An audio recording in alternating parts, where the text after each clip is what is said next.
Hello, welcome back to the Grayspace podcast. I am Gray, this is my space. We're having technical difficulties in the studio and I'm totally not upset about it. I'm totally not letting it get to me. It totally isn't bothering me at all. It'd be ridiculous if it did. You might notice there's some weird lighting going on if you are watching and not listening.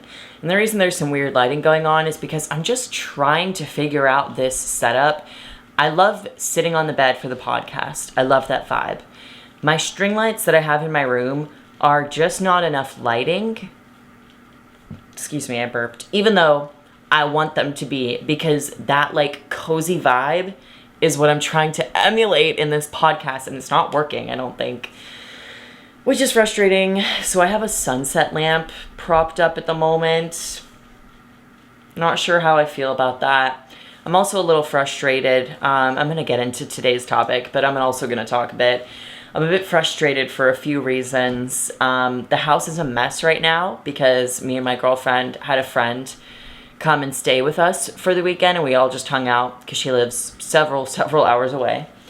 So we didn't, clean because we didn't feel like cleaning while our friend was here. But now we just have a messy ass apartment. And that... You know how people just get, like, whenever they hear a noise or something, and they're like, ugh, like how people react to, like, nails on a chalkboard? That's how I feel, but, like, when my space is too messy, there's, like, a very fine line between, like, being not messy versus messy, and once I consider it messy, I'm like, oh my god, this is horrible, everything sucks, I am gonna break stuff. I don't, obviously. That was hyperbole, just so we're clear. I'm also annoyed because my fucking bed frame is broken. And to be fair, I did have a long-term plan of getting a new one. I want to get a higher bed, like something that can be tall so we can put dressers under it, because the closet space is not ideal for two people. But... I just wasn't planning on getting a new fucking bed frame right now, and so I'm trying to think, like, should I fix this one? Should I break down and get the new one? Should I deal with this being broken and pissing me off? I'm not sure what to do about that, but I would just like to take a breather, take a second, and talk about the topic of today's podcast, which I'm very excited to talk about because it's something that is, I would say, a pretty decently important part of my life, which is my spiritual practice. It's like the closest thing to a religion. I guess this would be my religion. And so I wanted to talk about it. I do need to give my disclaimer that I always give whenever I talk about witchy stuff on the internet, which is, I am not coming up here. Let me put my hand up. Do the, like, what do they do? The thing in court. I'm not coming up here and saying that this is fact and every other spiritual practice or religion or whatever is wrong, right? I'm not even doing the first half. I'm not coming up here and saying that this is 1,000% real, because I don't know. And I know that that sounds like I have a shaky faith, but I don't. While I do firmly believe in what I believe, I can't prove that it's real. And that's fine, because I don't enjoy it based on whether or not it's real. I enjoy witchcraft based on how it makes me feel, how doing the things makes me feel connected to myself, my space, the cosmos, stuff like that. The other half of my disclaimer is, if you are not someone who believes in witchcraft and you think it's a whole bunch of not hocus pocus. What is it? Just bogus? If you think it's just bogus. Not hocus pocus, just bogus. That's funny. I should use that for something. I don't know when I would use that phrase, but it's cool. So there's that. But if you think this hocus pocus is just bogus, cool. That's fine. I don't care though, so keep it to yourself. Because when I say I don't care, I don't say that to be like, I don't care, but prove me wrong. I sincerely, baby, let me hold your face in my hands. I don't give a fuck what your belief is on your beliefs or mine, right? As long as we're not hurting other people, don't care. So let's get started. I asked on my Instagram for you guys to give me questions to answer about this topic, and I got a lot. I got 158, and I haven't looked through all of them, but I'm going to start by answering what I assume to be the most asked question based on just my scrolling through those, which is how I got into it. Now, I don't have a very clear answer on that because the truth is that I was just kind of always drawn to it. Not even just the imagery of like the witch, because I have been my whole life more into the darker, I guess, stuff. You know, I love horror. I wear all black. But even when I was, younger, I was still drawn to that kind of thing. I liked monsters and I was like a tomboy, whatever. But that's kind of separate. I, in addition to those things, was always drawn to things, I guess, related to spirituality or witchcraft. Because again, it's not just the imagery of the witch, but an example I have is whenever I was in middle and high school, I would go, to the mall with my friends, as children do. And there's this one store, it's called Earthbound Trading Company. It's still around, still go there. Hey, girl. But they are like a boho, spiritual, it's not gonna lie, it's like a very white girl witchy kind of thing. There are better, probably more qualified resources and places, which there are. I can give you some. I will probably in this video. But it's very good for beginners. That's my point. I'm not trying to drag it because it's very good for beginners. Because they have a good amount, not like huge, but they have a good selection of books, crystals. It's just visually and sensory wise, because there's also the smells and the sights and the sounds. When you enter that store, that's what I was drawn to. Not, I didn't see a cauldron as a kid, and I didn't pop out of a cauldron, right? I don't think that like witchcraft is a power that, that's not true. What I mean by this, let me specify. I don't mean to say that I don't think that witchcraft is something you're born with, like just straight up, end of sentence. I don't think that's true. I don't think that there are just certain people who come out of the womb and they're Matilda. Right? I don't think that's a thing. I think everybody has the ability to follow the practice of witchcraft, because I think the entire point of it, in my opinion, because this is just opinion based, a lot of my belief is, when it's not like something factual, it is obviously opinion based. I think that the point is that the whole thing is a journey, right? To become connected with the universe and its plan for you and for other people, right? And so when you become connected, you can maybe not manipulate things in your favor, but you have that closer connection. You're able to ask for things more directly from the universe, and you're able to use the resources given to you to be able to achieve your goals when you're more in tune, right? So I think everyone is born with it. I don't know why I even said that. Oh, sorry, I remember now. Sorry, it is a little early in the morning. I say that because I wasn't just like a baby, right? And I wasn't like raised by witches and I saw a cauldron and I started crawling towards it. That's not to say that's not a thing. That wasn't my thing. It was just something that I've always felt drawn to.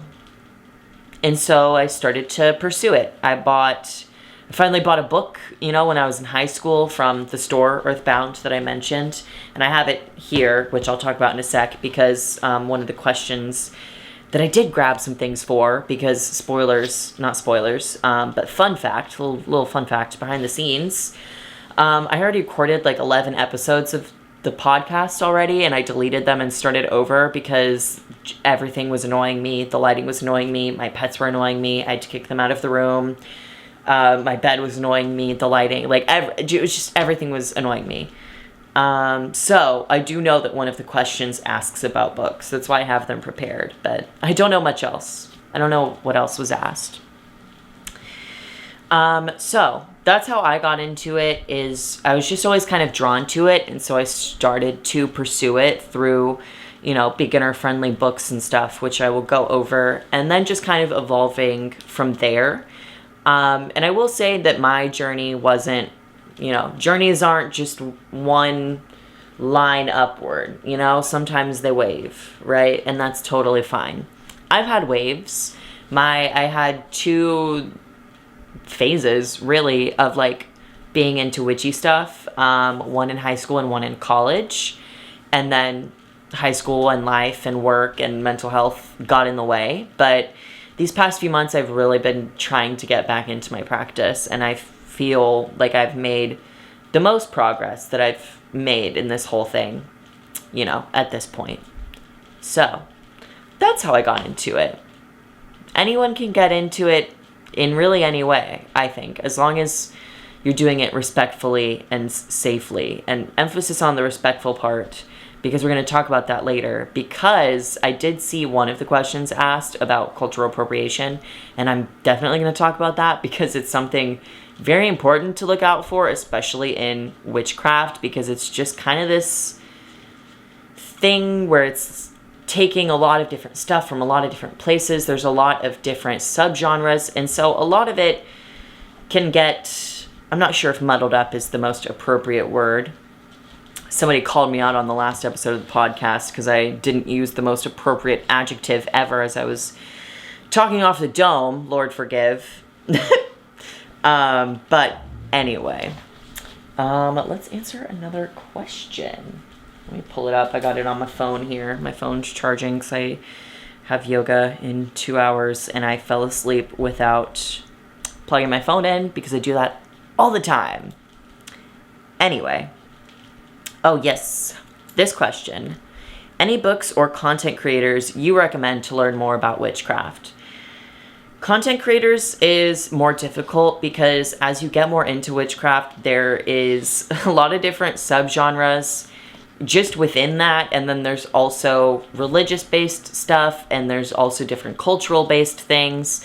So whenever I look at spiritual/witchy content creators, I try to keep the information I get from them very neutral. For instance, I get my information on like the current moon phase from my Instagram like explore page. Not any particular creator, but just, my Instagram knows I'm into this stuff. Stuff like that, to where it's like, this is a universal quote unquote fact, right? This is not something that one person is saying based off of their experience with, say, like hoodoo, which is, different. So with that, I try to be more careful. I want to get into more witch-focused content creators. I just don't have any that I know enough about to really, recommend, right? I do have some books here that I will show you because I think these are good beginner books. These are really my go-to books. These are the books I use the most, even now. So, starting off with this, which is the first witchy book I ever got. It is called Everyday Magic by Semra Hacksever. Not entirely sure. Sorry about that. But this is really good if you just know nothing, because this goes over the basics. It goes over, basic tools, color correspondence, sigils, the pendulum, a little bit of the moon. It's a little bit of everything to get you started. Because as I mentioned, there are subgenres of witchcraft. There's green witches, blood witches, moon witches, eclectic art. There's a lot of subgenres. And this, I feel like, gives you information that's not based on a subgenre, and it's information that you can use to find what you're into as you develop more in your witch journey. So that's why I like that book. Next, this is for tarot. I have 2 or 3 tarot books, but this one is by far my favorite. It is called The Modern Witchcraft Book of Tarot, Your Complete Guide to Understanding the Tarot. It's by Skye Alexander. Skye Alexander has done a few books like this, The Modern Witchcraft Book of, insert whatever thing it's on. I haven't read those ones, so I can't vouch for them. But this is my favorite tarot book that I've read.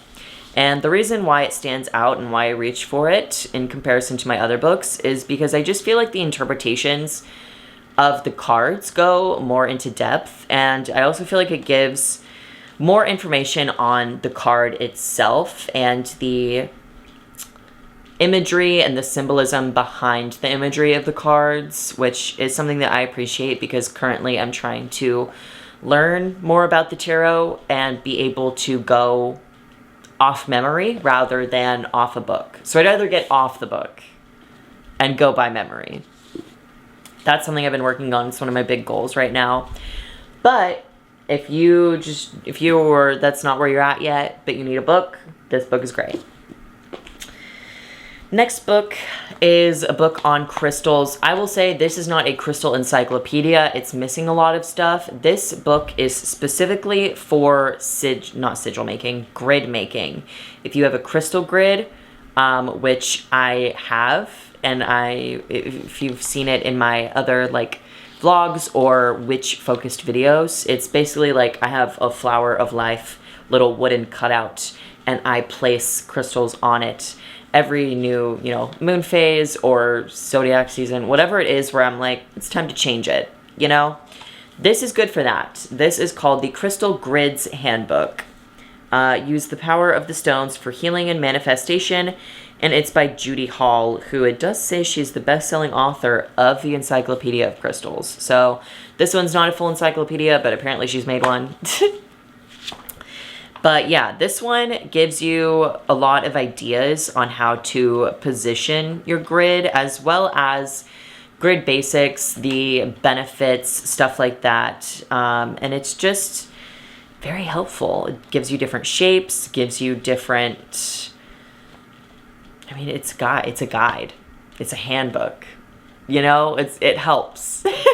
I'm trying to figure out a way to say that without, repeating myself too much. So I will just say that. It's a handbook on grids, and it's great. The final book I pulled is 12,000 Dreams Interpreted by Gustavus Hindman Miller. This one I don't use too often because I don't dream very often. I know someone's about to come in here and be like, actually, you dream all the time. You just don't remember it, or whatever that fun fact is, or whatever the REM, whatever level of sleep you need to be at. I know that there's sleep science, right? I'm not a sleep scientist. So I say that I really don't dream very often. But, oh God, am I about to say this on the internet?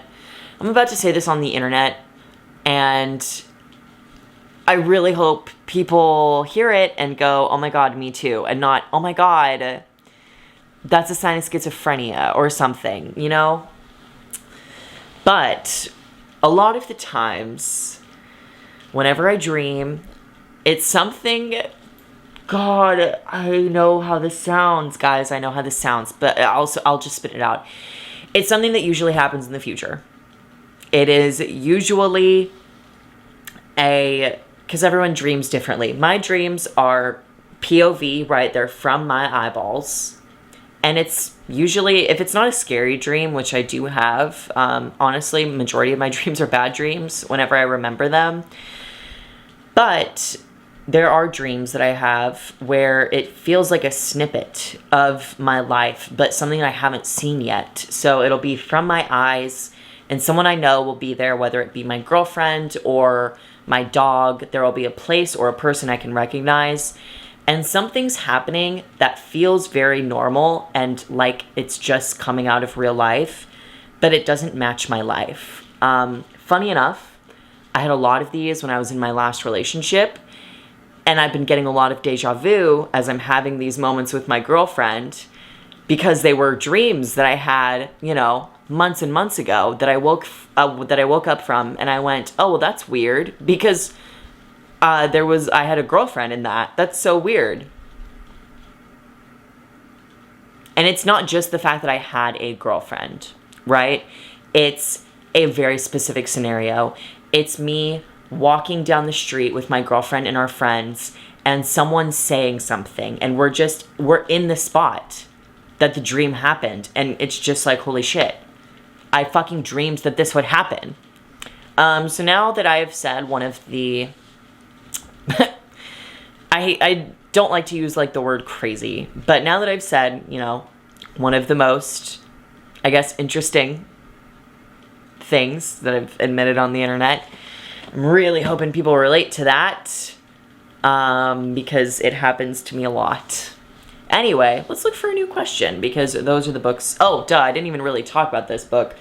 But, I mean, it's pretty straightforward. 12,000 Dreams Interpreted.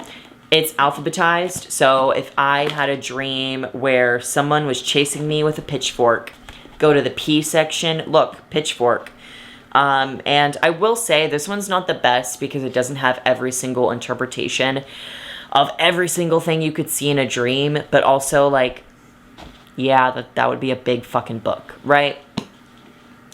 But those are my book recommendations. So, let's see. Ooh. Someone asked, have I ever done a love/bound spell? I'm not, or what? I haven't. Sorry, my brain went faster than my mouth with that. I have not, because I am not the kind of person that likes to mess with things I don't understand. I know quite a few people have asked if I do deity work, and I have not, because quite frankly, I know I don't trust myself to do that at this point in time and do it correctly and safely. And with something like that, when you're, you know, opening doors to higher beings that you don't really know and you don't really understand, I avoid that. So that's why I haven't done, that feels unrelated, but it's not. But that's why I haven't done like a love spell. I've done like a detachment spell, you know, like candle work kind of stuff, but with something as strong as like a love spell, don't want to do that. Don't really want to mess with that when I just don't have all the information that I would need for that. But I also don't, my love life is great, so I don't really need one. But even when it wasn't good, I really, no, I've never done a love spell.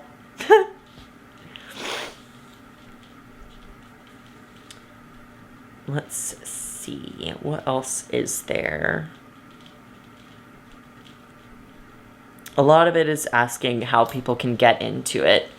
I mean, I gave the book recommendations, but also looking online, there are a way you can, like, I feel like it's kind of hard for people that, you know, when you're trying to get into something new, but you don't know exactly what you're looking for, so you just search up, like, the word, and it's, like, every single thing. You know, you can't just go to Instagram and look up witch, and then, like, find what you need. Granted, you can, it's just not the most efficient. If you want specifically online resources, I would say use, like, phrases. So I would look up on Instagram, #spelljar, or like, God, I had to look something up recently. I think I looked up Venus being in retrograde because it was recently. Things like that, because then you can find, you know, if somebody made a visual guide on their Instagram, and then you can click their page and see if you like that specific creator. So there's that.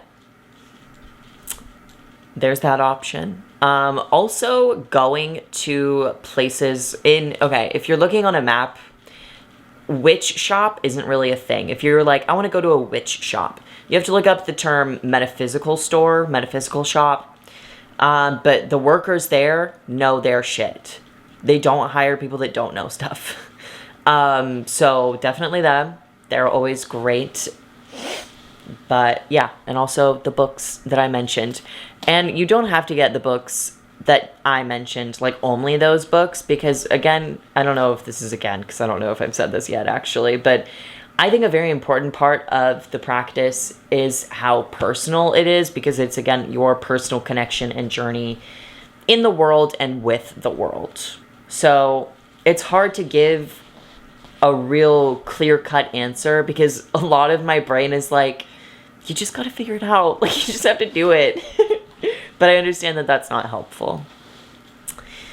Let's see. Ooh, somebody asked favorite tarot card. Okay. From memory? Ooh. Four of Wands is pretty good. But there's also the Ace of Wands. I like the Wands house a lot. But I'm also going off of my limited memory knowledge of tarot, because again, I'm trying to learn from memory, but I don't have all 78 cards memorized. So maybe I can't answer that one yet, but when I figure it out, I'll get back to you. I do love the High Priestess, actually. I do love that card. Let's see. Next question. Ooh. Do you think welcome mats invite spirits into your home, and what other things can do that? That's a very good question, because it's something that I actually didn't know until recently, but my girlfriend told me about it, because she is a firm believer in not having just those general things, saying welcome in particular. I am not that, I don't know the right word. I don't think I believe that 100%, but I also don't know, because I'm trying to think of like, oh, well, yeah, I'm sure I had welcome mats in my house as a kid. Yeah, I also had spiritual encounters in that house. So, like, really, what do I know? I don't. It's something that since learning it, I've, thought of avoiding it. But that's also, it's tricky, because there's overlap, sort of, with, like, witchcraft and actual spirits, like the spirit world. There is the overlap there, but that's not a witch specific thing. It's like a general paranormal thing. And while I am obsessed with the paranormal, I don't have every answer to it. So I'm not sure, because it's really hard to say what can and can't invite someone in. For me, I avoid anything out loud. I don't say, because I have an ancestral shrine on my altar, and I try to make it very clear in my brain, I don't talk out loud. I don't like talking out loud, because I feel like that's a very direct invite, which I don't like. So I try to say in my head when I'm talking directly that this is who this is for, and my camera is going out of focus every fucking 4 seconds, and it is annoying me. And I do think it's this god-awful sunset lamp. But it's that, or we sit in the dark. That's not annoying at all. I really don't know. To answer the question about the welcome mats, I'm cautious around them, but I'm not at this point with 1000% certainty. Like, I don't feel like I can say, like, they do straight up invite things. But it's also hard, because you don't know what a spirit can take as an invitation, really. The spirit world is happening on top of ours, at least in my opinion. It's just a different realm, but it's still here, and it's happening in the same place at the same time, just in a different place. So it's hard to say, right? I don't really have the answer to that. I don't have the answer to every question. I don't have the answer to a lot of questions, because I'm still, I guess, more of an adolescent in my journey. A bit of an apprentice, I guess you could say. Not adolescent. Let's see. Ooh. How do you incorporate your craft into your everyday life? This is a good one. Oh, I've been kind of struggling with this habit recently. I get out of it... Excuse me, I had a burp. I do get out of this habit on weekends. I would like to make this a weekend thing as well, but something I do right in the mornings is I do my tarot, just straight up, like really right when I wake up, and then after that, I place the card I pulled for the day. I'll place it on my altar as like a little, reminder of my goal for the day and a thank you as well. And I will light the candle that's on my ancestral shrine, and I'll talk to them for a little bit, do a little prayer.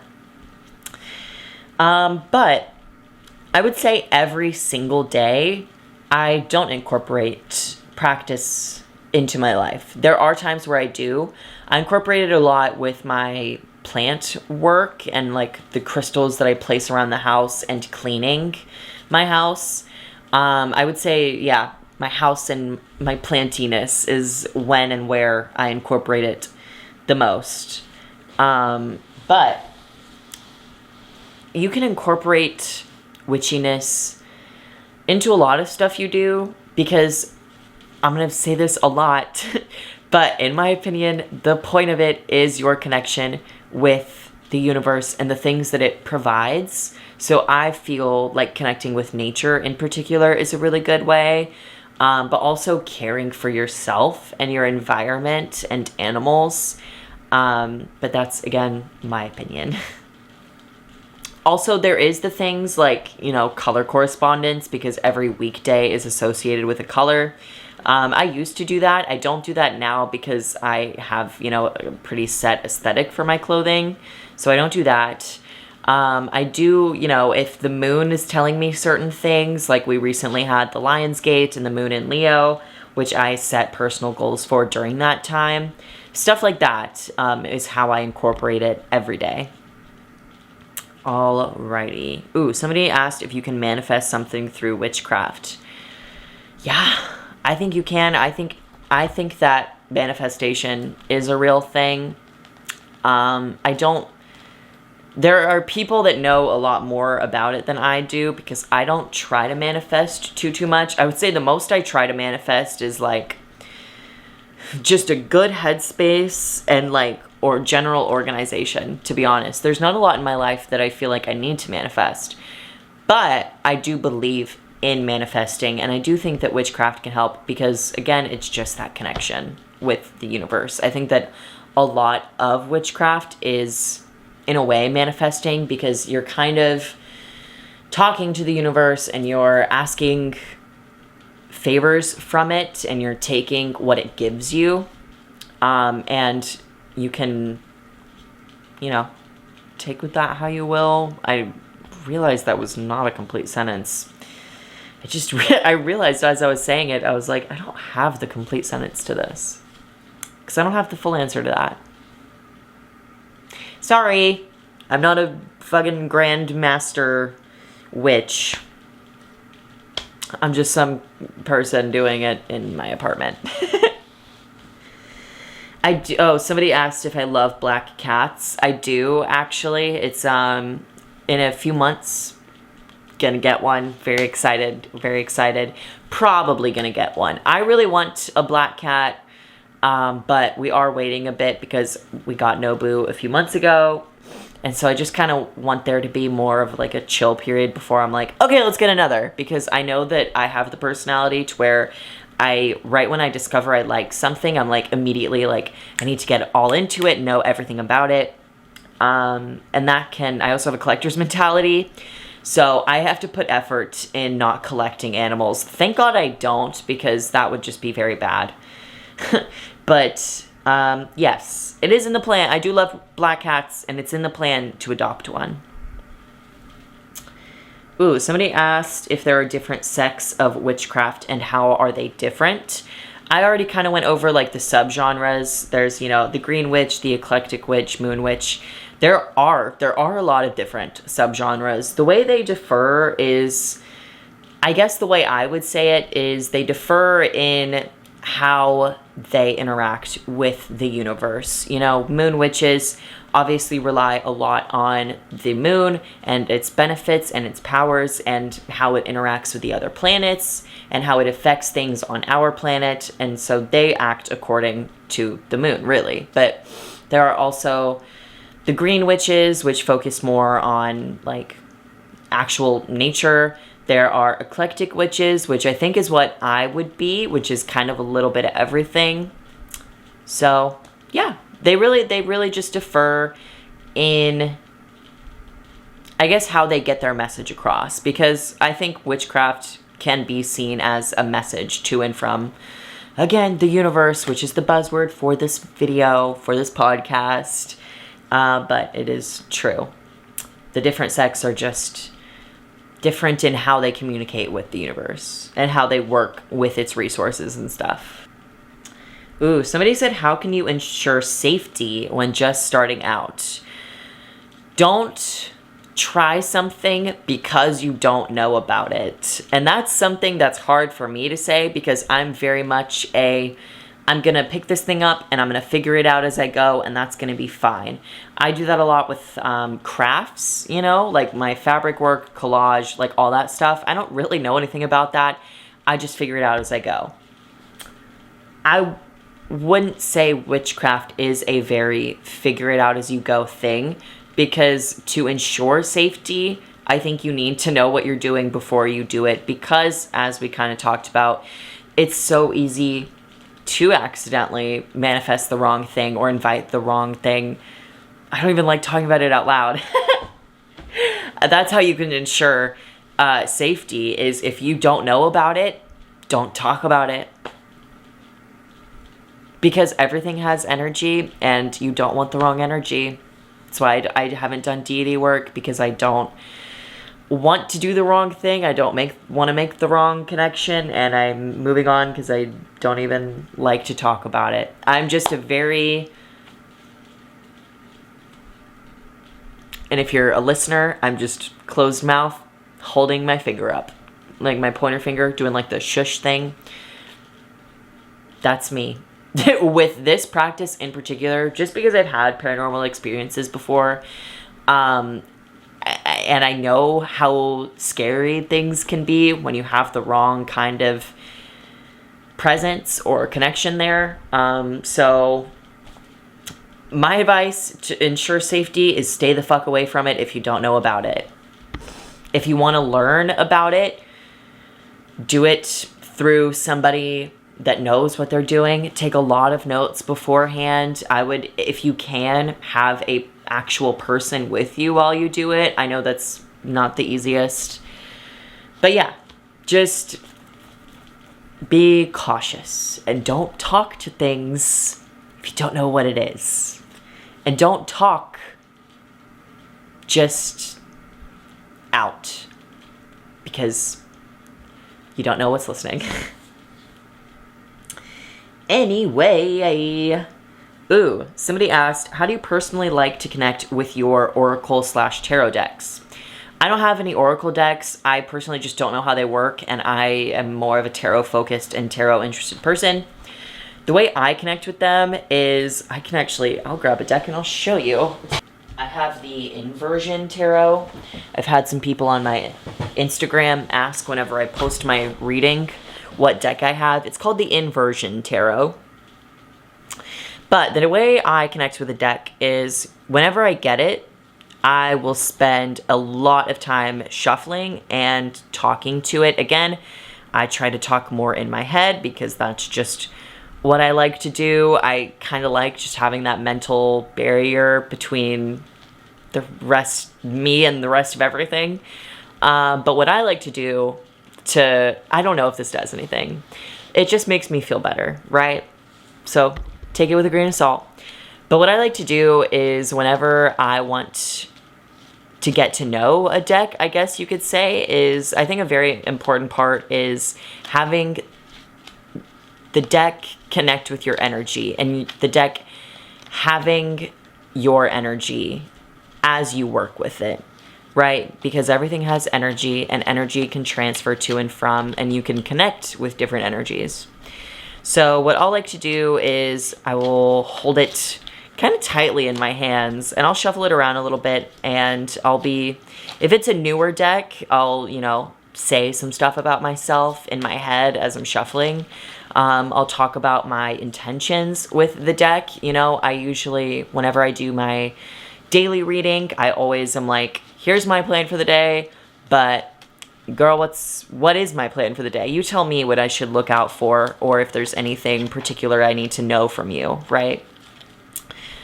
I know that this is not a correct way of thinking, quote unquote correct way, right?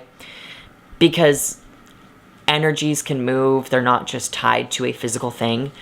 But I do think it's important to have a physical connection with your deck. I know that there are the people that do the online tarot readings, and I don't think that those are illegitimate, because I know that energy is, again, not bound to one place.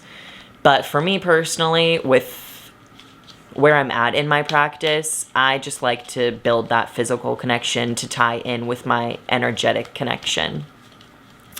So yeah, that's how I like to connect to my deck. I will, if you're okay with it, I like to tell my deck that it's okay to be a little bit harsh to me, if that makes sense. Because sometimes it's going to tell you something that you know, but you didn't want to hear it, but it's going to tell you anyway, girl. It will. I remember when I was, should I say that story? It's not problematic.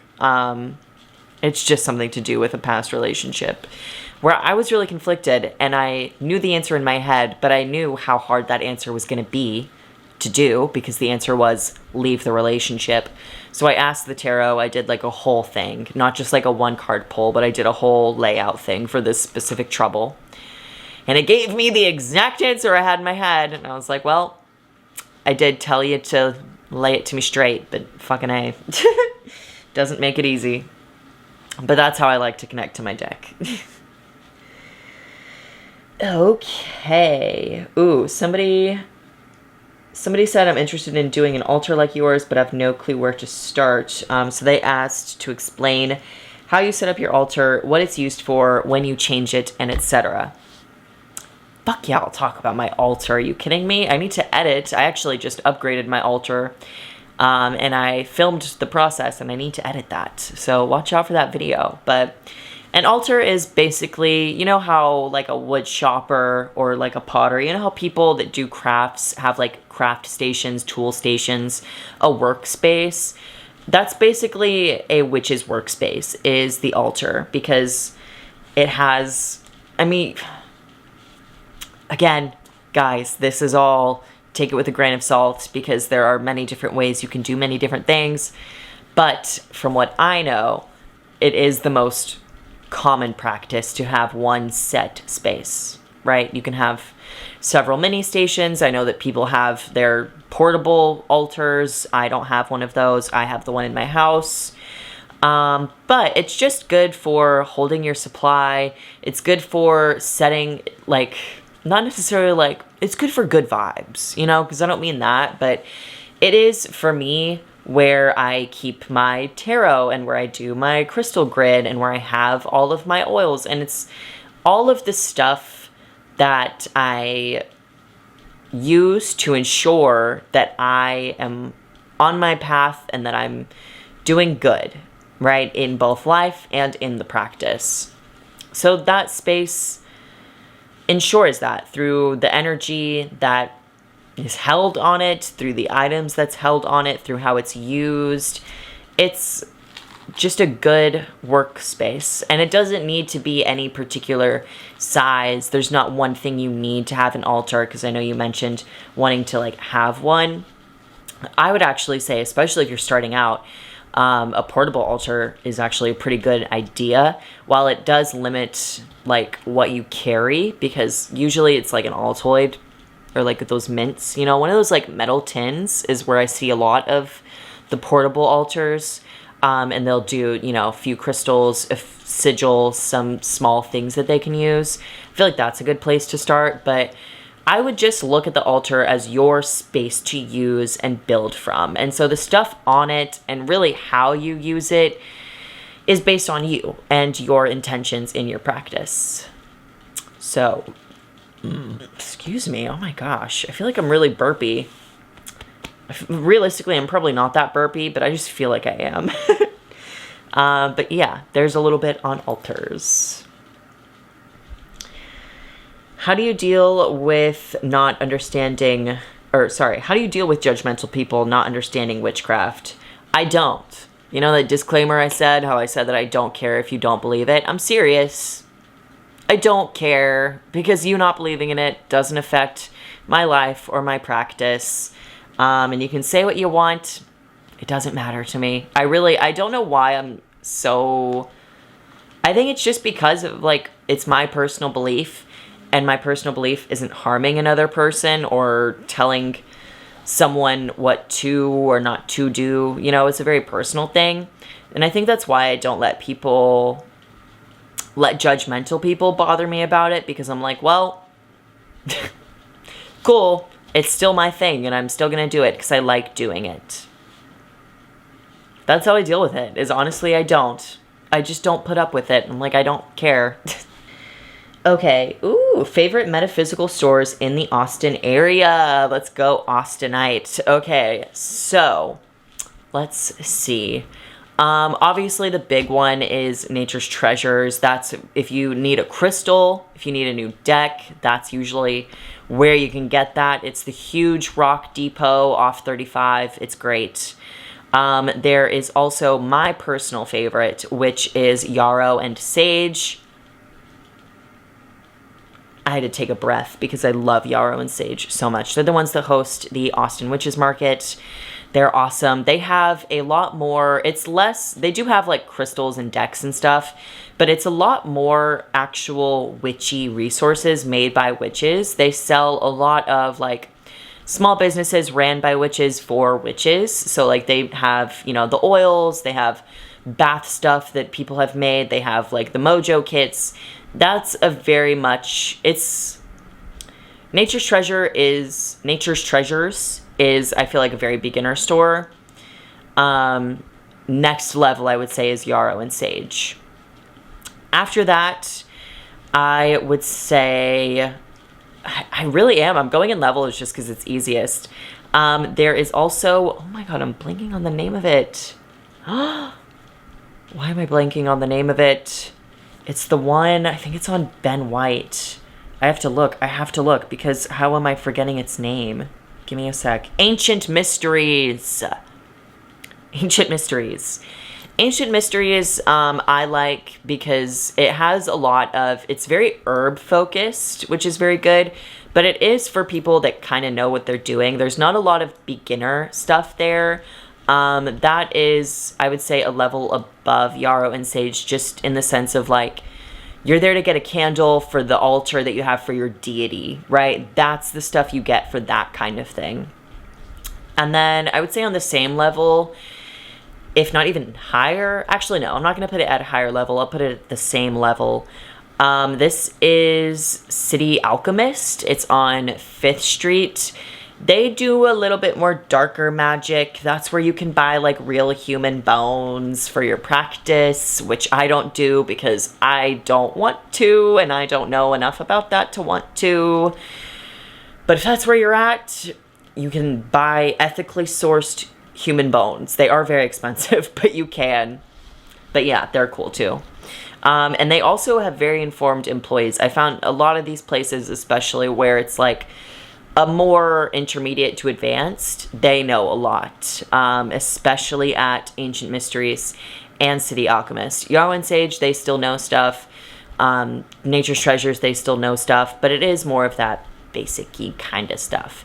Not a diss, nothing wrong with being basic. Mwah, mwah, mwah. I love you guys. But, you know, there are some people that just know more, and they work at the places for people that know more.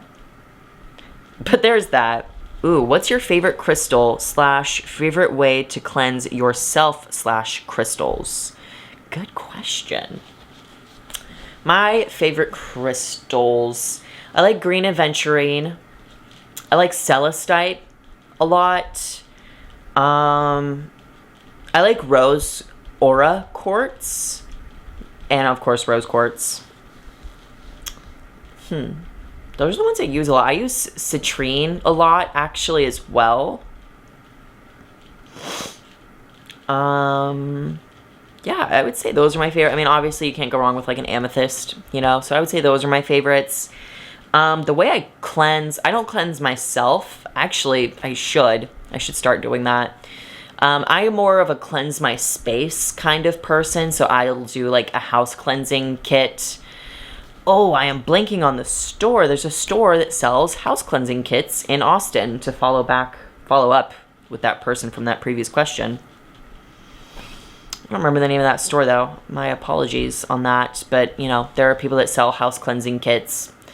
I cleanse particular items with incense. I don't use sage. I did make the mistake, as I'm gonna get into cultural appropriation. I've made the mistake of smudging and using sage, which using sage itself isn't like a cardinal sin, I don't think, but it's something I personally just avoid. I'm an incense cleanser, but I also have a crystal cleansing oil, which I got the recipe from my Crystal Grids handbook. So, another shout out on that book. But yeah, that's how I cleanse. And those are my favorite crystals. And now my nose is a little bit itchy. So if you're watching me, I'm not itching my nose. Okay. Ooh, do you think witchy practices can coexist with other religions like Christianity? Technically, yeah. Ooh, fart, my camera's gonna die. Why did I say ooh, fart? I'm gonna change my battery and then answer that question.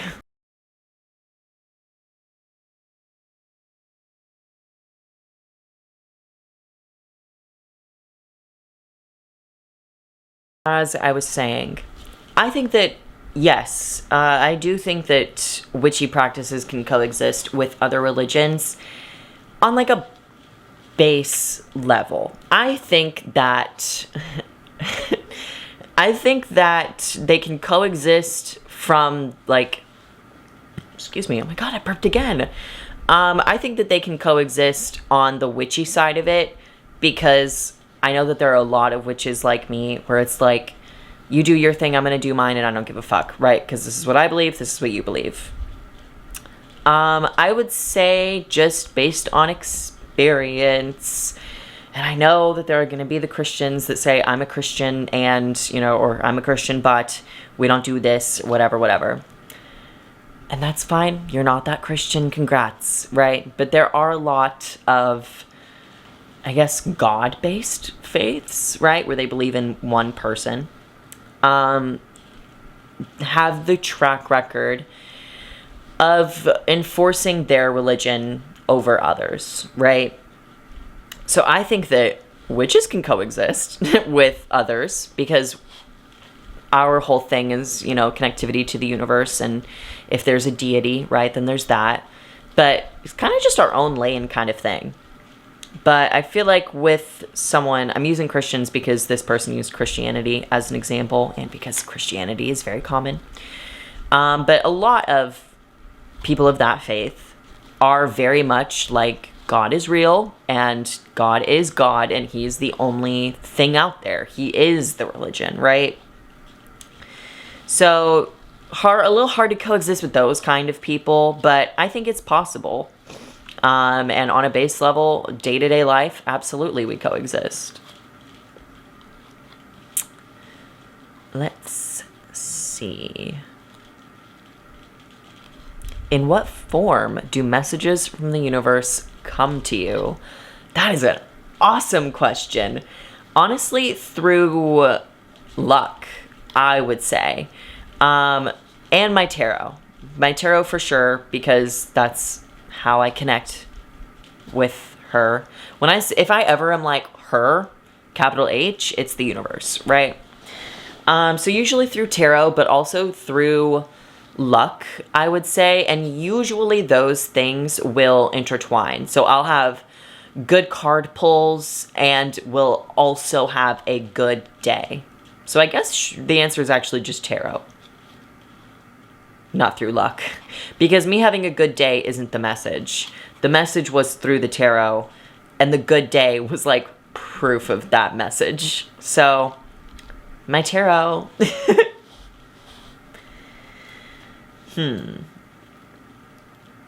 Ooh, any online shops you'd suggest getting things from? I have not online witch shopped in a while, just because Austin does have a lot of great resources, and I do like buying those kind of things in person. But if you're an online person, Etsy, or a similar site to where it's somebody doing their own thing and making their own product as a person or a small business, rather than an entity like Earthbound, you know, no shade, but also that is shade. Love you, girl. Kind of commodifying and just making money off of like very basic things, you know, because I've seen at stores like the crystal kits, right, where it's like, here are the crystals associated with your birth sign. And it's like, yeah, it's not that that's incorrect, but it's also like, gee, thanks, I just paid $15 for a fucking tiger's eye and crystal cords that are this big, you know? So definitely I would say independent online sellers, such as Etsy or, you know, something similar. Should we do a few more questions? Trying to find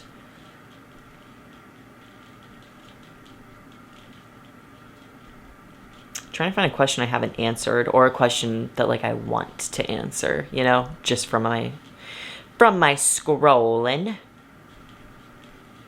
Ooh, thoughts on intentions.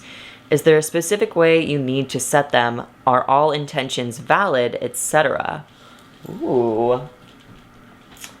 Interesting. I think that all intentions are valid, but within that, I think that I'm trying to think of how I can word this.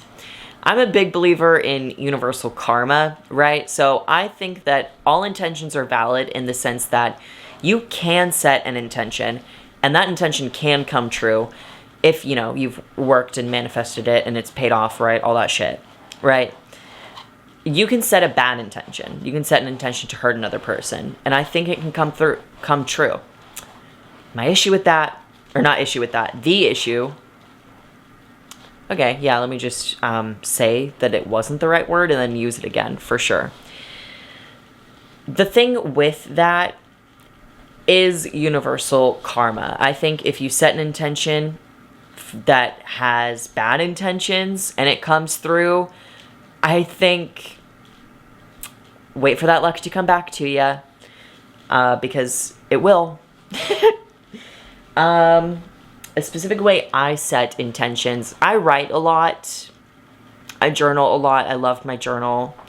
So I'll set intentions through sigil making, through to-do lists, through tarot work, stuff like that. A lot of writing-based things.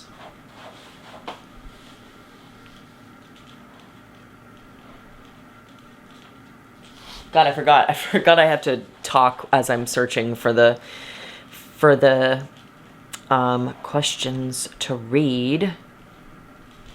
Oh my goodness, this person asked a lot. Hold on, let me scan them. How often do you practice? I try to practice at least a little bit every day, and then I'll have certain days where I do take more time out and have dedicated practice time. So a little bit every day, but with those dedicated days once every like week to every other week. Do you ever struggle with staying consistent and motivated? I do, particularly on weekends, because I have to set very strict weekday routines for myself for me to get things done.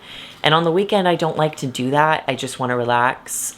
So I do break my consistency there, and it's hard to get back into it when the week starts again, but I usually do.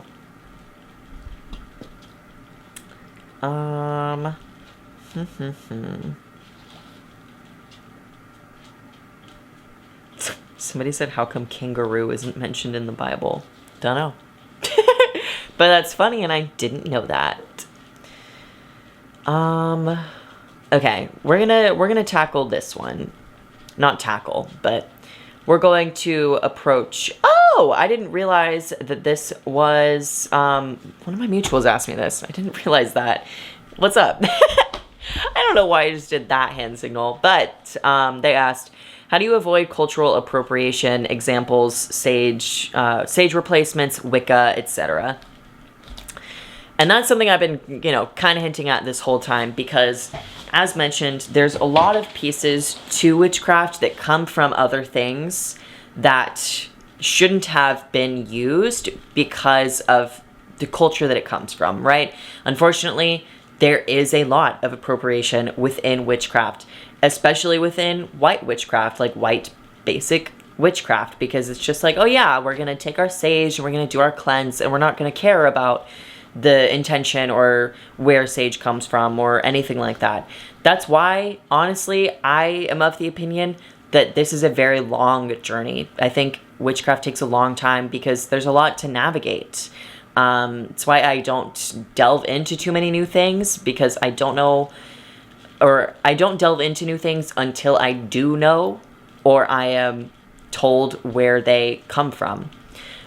Because there are a lot of things where it's a particular, like, I don't like using the evil eye because that's not from a culture or a religion I'm very familiar with, and I don't feel comfortable doing that. Smudging, it's a closed practice from indigenous people. Don't do that. Stuff like that, where it's hard because, especially when you're starting out, there's not a written rule book. Maybe there is, and if there is, I would like to read it. But there's not one source that you can go to that says, don't use this because it comes from this culture and they want, that's their thing. Please leave that, right? So it's hard. But a lot of it is going and getting the information yourself, whether it be through book, or I find it easiest to find that kind of thing online.